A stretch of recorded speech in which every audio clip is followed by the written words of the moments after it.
Cheers. Oh, nice. Double shot glass is a fucking bad idea. Today I'll be reviewing One Piece, episode 1 to 516.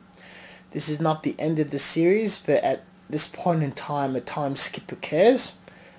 I think this is a good time to stop and just have a quick reflection and talk about what I enjoy about the series before it continues. Unlike other channels, I do not plan to review it arc by arc or episode by episode, so you'll cop this and then you probably won't cop anything for a long time unless something very significant happens, which it does near the end of this point in time. So let's have a look at it. If you missed my previous video, it's about me comparing One Piece with the other big three anime series, so that's possibly something worthy to look at too. One Piece is one of the longest animes I'm familiar with, and it is something I didn't enjoy the very first time I saw or heard of it. I thought it was a bit weird.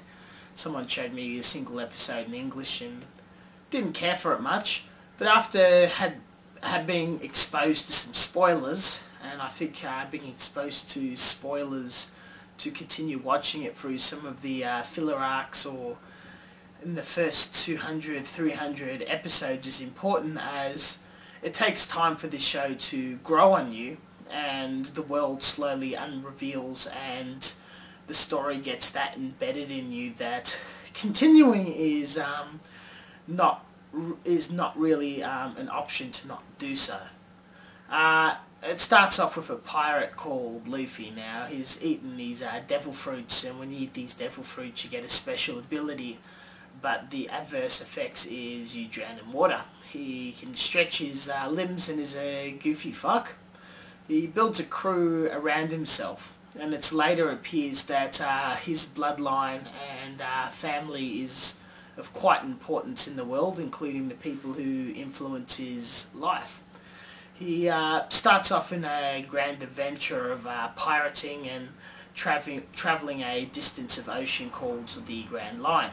His dream is to become the so-called Pirate King, which a former one was a fella called Gold Roger that put all of his wealth together to create something called the One Piece. Now, this One Piece treasure isn't exactly known what it is, but later on in the show you learn that he was a very influential character, and the journey that Luffy must undertake is a very difficult one.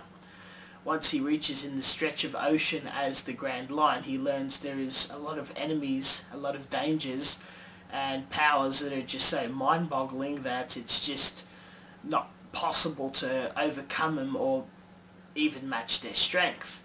He does climb quite rapidly and develop his crew and surpass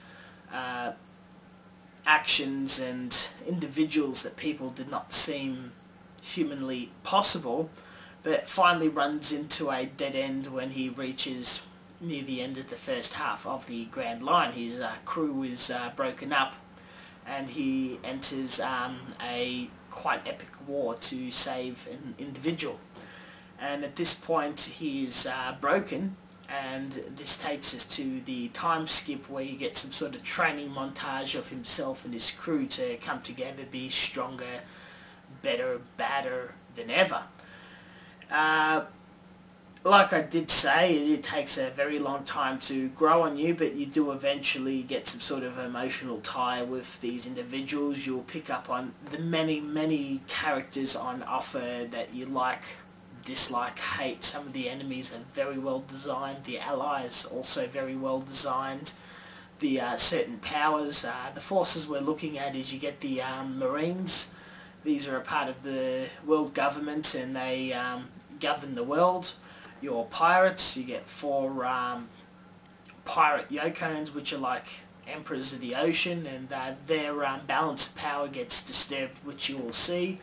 The Marines hire 7 warlords, and They're also interesting, pirates that ally with the world government, and throughout the story you'll see some get killed, replaced, leaving their post or service. That's also very interesting.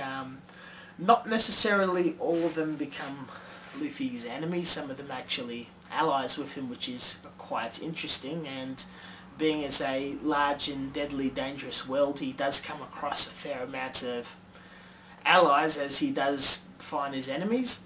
I could just keep explaining and talking about the basic concept, but I definitely recommend giving it a go. Allow a good 150 episodes to grow on you. You don't have to watch this in a marathon or non-stop. That would definitely burn yourself out, but the subtitled versions I definitely recommend.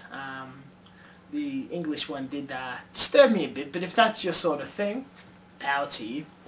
And just take it very, very slowly. A few episodes at a time. It is very long, but there is no reason to rush it to whatever news or new characters are developing or whatnot.